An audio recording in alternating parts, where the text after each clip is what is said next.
Part 3 Win the Things That Shift, Evolve, and CHALLENG The Zealot Konya, October 19, 1244. Below my open window, dogs were barking and growling. I propped myself up in bed, suspecting they must have noticed a robber trying to break into a house, or some dirty drunk passing by. Decent people cannot sleep in peace anymore. There is debauchery and lechery everywhere. It wasn't always like this. This town was a safer place until a few years ago. Moral corruption is no different from a ghastly disease that comes without warning and spreads fast, infecting the rich and the poor, the old and the young alike. Such is the state of our town today. If it weren't for my position at the madrasa, I would hardly leave my house. Thank God there are people who put the interests of the community before their own and work day and night to enforce order. People like my young nephew, Baybars. My wife and I are proud of him. It is comforting to know that at this late hour, when villains, criminals, and drunks go on a rampage, Baybars and his fellow security guards patrol the town to protect us. Upon my brother's early death, I became the primary guardian for Baybars. Young, adamant, he started working as a security guard 6 months ago. Gossipmongers claimed that it was thanks to my position as a madrasa teacher that he was able to get the job. Nonsense. Baybars is strong and brave enough to qualify for the job. He would also have made an excellent soldier.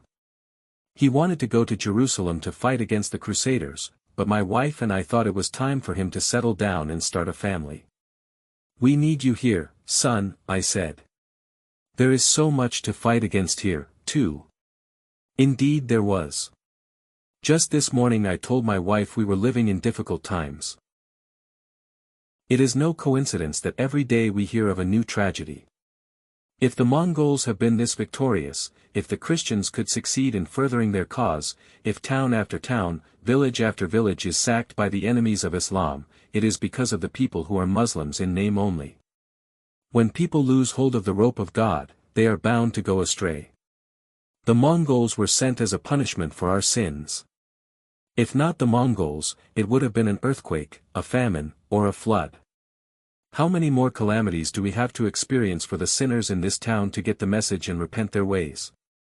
Next I fear stones will rain down from above. One day soon we might all be wiped out, walking in the footsteps of the residents of Sodom and Gomorrah. And these Sufis, they are such a bad influence. How dare they call themselves Muslims when they say things no Muslim should even think of? It boils my blood to hear them utter the name of the Prophet, peace be upon him, to promote their silly views. They claim that following a war campaign, the Prophet Muhammad had announced that his people were henceforth abandoning the small jihad for the greater jihad, the struggle against one's own ego. Sufis argue that ever since then the ego is the only adversary a Muslim should be warring against. Sounds nice, but how is that going to help to fight enemies of Islam? I wonder. The Sufis go as far as claiming that the Sharia is merely a stage on the way.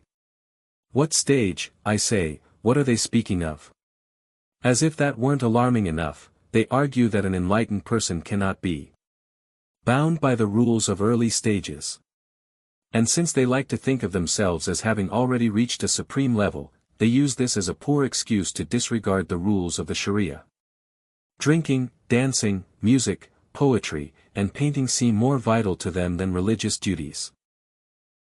They keep preaching that since there is no hierarchy in Islam, everyone is entitled to his own personal quest for God.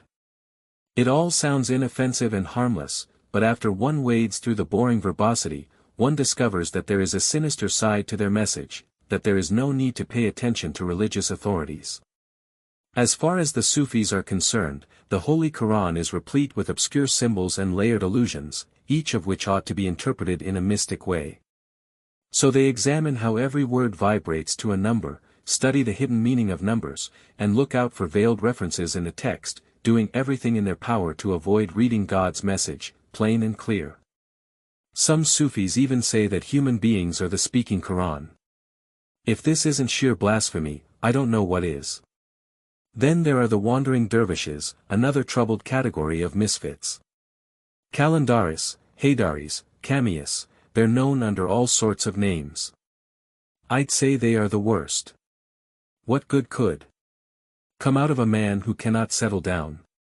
If a man has no sense of belonging, he can drift in every direction, like a dry leaf in the wind. The perfect victim for shaitan. Philosophers are no better than the Sufis. They ruminate and ruminate as if their limited minds could grasp the incomprehensibility of the universe. There is a story that is indicative of the conspiracy between the philosophers and the Sufis. A philosopher met a dervish one day, and they instantly hit it off. The two talked for days on end, completing each other's sentences. Finally, when they parted company, the philosopher reported of the conversation, "All that I know, he sees." Next the Sufi gave his account, "All that I see, he knows." So the Sufi thinks he sees, and the philosopher thinks he knows. In my opinion they see nothing and know nothing.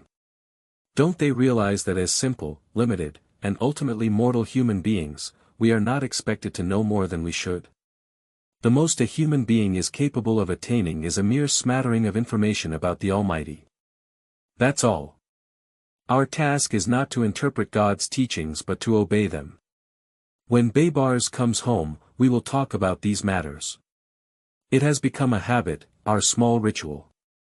Every night after his shift, he eats the soup and flatbread that my wife serves him, and we engage in conversation about the state of things. It pleases me to see what a good appetite he has. He needs to be strong. A young, principled guy like him has much work to do in this ungodly town. Shams Konya, October 30th, 1244. Before I met Rumi, just one night prior, I sat on my balcony at the Inn of Sugar Vendors. My heart rejoiced at the magnificence of the universe God had created in his image, so that everywhere we turned, we could both seek and find him. And yet human beings rarely did that. I recalled the individuals I had met, the beggar, the prostitute, and the drunk. Ordinary people who suffered from a common malady, separation from the One. These were the kind of people that the scholars failed to see while sitting in their ivory towers. I wondered if Rumi was any different. If not, I made a note to myself that I should be a conduit between him and the underbelly of society. The town had finally gone to sleep. It was that time of night when even the nocturnal animals are reluctant to disturb the reigning peace. It always made me both immensely sad and elated to listen to a town sleep, wondering what sorts of stories were being lived behind closed doors, what sorts of stories I could have lived had I chosen another path. But I hadn't made any choice. If anything, the path had chosen me. I remembered a tale. A wandering dervish arrived in a town where the natives didn't trust strangers. "Go away," they shouted at him. "No one knows you here." The dervish calmly responded, "Yes, but I know myself, and believe me, it would have been much worse if it were the other way round. As long as I knew myself, I would be all right. Whosoever knows himself, knows the One." The moon showered me with its warm glow. A light rain, as delicate as a silk scarf, began to fall on the town. I thanked God for this blessed moment and left myself in his hands. The fragility and brevity of life struck me once again, and I recalled another rule: life is a temporary loan, and this world is nothing but a sketchy imitation of reality. Only children would mistake a toy for the real thing. And yet human beings either become infatuated with the toy or disrespectfully break it and throw it aside. In this life stay away from all kinds of extremities, for they will destroy your inner balance. Sufis do not go to extremes. A Sufi always remains mild and moderate. Tomorrow morning I will go to the big mosque and listen to Rumi. He can be as great a preacher as everyone says, but in the end the breadth and scope of every speaker are determined by those of his audience. Rumi's words might be like a wild garden, full of teasels, herbs, spruces, and shrubs, but it is always up to the visitor to pick his fancy. While pretty flowers are instantly plucked, few people pay attention to plants with thorns and prickles. But the truth is, great medicines are often made from these. Isn't it the same with the garden of love? How can love be worthy of its name if one selects solely the pretty things and leaves out the hardships?